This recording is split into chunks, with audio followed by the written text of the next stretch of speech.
तो ये प्रधानमंत्री नरेंद्र मोदी का देश के नाम पत्र था। अब अगली खबर का रुख करते हैं। आपको बता दें कि दिल्ली शराब घोटाला मामले में दिल्ली के मुख्यमंत्री अरविंद केजरीवाल को बड़ा झटका लगा है। अरविंद केजरीवाल की आज राउज एवेन्यू कोर्ट में पेशी होगी। अरविंद केजरीवाल ने ट्रायल कोर्ट के समन पर रोक लगाने की मांग की थी, जिसे सत्र न्यायालय ने ठुकरा दिया। समन पर रोक लगाने की मुख्यमंत्री अरविंद केजरीवाल की याचिका पर 2 दिन चली सुनवाई के बाद सत्र न्यायालय ने अपना निर्णय सुनाया। कोर्ट ने केजरीवाल को 16 मार्च को पेश होने का निर्देश दिया है।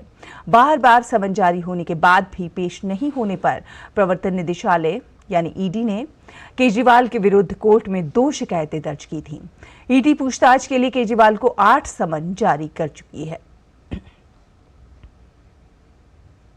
फिलहाल एक और नीरज सिंह हमारे संवाददाता इसी खबर पर ज्यादा जानकारी के साथ हमारे साथ जुड़ रहे हैं।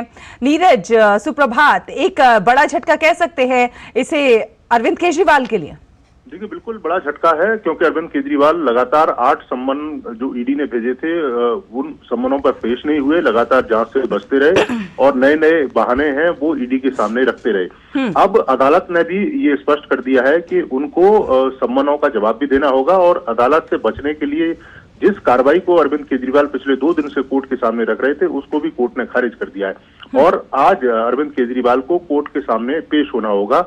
और चूंकि आपको भी पता है कि किस तरीके से ईडी लगातार अरविंद केजरीवाल से पूछताछ करना चाहती है, लेकिन बार बार अरविंद केजरीवाल नए नए बहाने बनाकर ईडी के सवालों के जवाब देने से बचते रहे। अब कोर्ट ने भी स्पष्ट कर दिया है कि आपको जांच का सामना करना होगा और आज अरविंद केजरीवाल को कोर्ट में पेश होना होगा और वहां पर कोर्ट नए दिशा निर्देश दे सकती है ईडी को जांच को लेकर, क्योंकि जब अरविंद केजरीवाल ईडी के सामने पेश नहीं हुए थे तो ईडी ने कोर्ट का रुख किया और कोर्ट को ये बताया कि अरविंद केजरीवाल की जो पूछताछ है वो कितनी महत्वपूर्ण है, कई सारे सबूत ईडी के पास मौजूद है इस शराब घोटाले को लेकर के किस तरीके से दिल्ली से लेकर और दक्षिण तक शराब घोटाले के तमाम सबूत ईडी के पास मौजूद है। साउथ लॉबी किस तरीके से इन्वॉल्व थी, बड़े पैमाने पर पैसे का जो फ्लो है वो आम आदमी पार्टी और उनके नेताओं तक पहुंचा था और इसके तमाम सबूत ईडी के पास जाहिर है। नीरज, ईडी के पास सबूत मौजूद है, इसीलिए बार बार ईडी समन भेज रही है। अब जब वो कोर्ट के सामने पेश होंगे और वहां पर अगर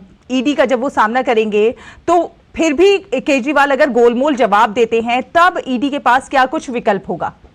देखिए, ईडी कोर्ट के सामने अपना पक्ष है वो रख चुका है और अब कोर्ट के सामने अरविंद केजरीवाल पेश होंगे तो उनको बताना होगा कि आखिर इतने सम्मनों की अवहेलना करने का क्या कारण था और अगर अरविंद केजरीवाल उन सवालों के जवाब ठीक तरीके से नहीं दे पाए तो कोर्ट है वो दिशा निर्देश दे सकता है ईडी को अरविंद केजरीवाल से पूछताछ के लिए और ईडी उसके बाद अरविंद केजरीवाल से पूछताछ करेगी और अरविंद केजरीवाल अगर पूछताछ में सहयोग नहीं करेंगे तो प्रवर्तन निदेशालय उनको गिरफ्तार भी कर सकती है जिस तरीके के सबूत हैं। और आपने देखा भी होगा कि के कविता 2 सम्मन लगातार उनको दिए गए थे, पूछताछ के लिए बुलाया गया था दिल्ली, लेकिन के कविता लगातार अवहेलना करती रही, पूछताछ में शामिल नहीं हुई। उसके बाद ईडी और इनकम टैक्स के डिपार्टमेंट के जो लोग हैं हैदराबाद स्थित के कविता के घर पर पहुंचे, वहां पर उन्होंने सर्च किया, के कविता को वहां से अरेस्ट किया। आज के कविता को भी कोर्ट में जो ईडी है वो पेश कराएगी।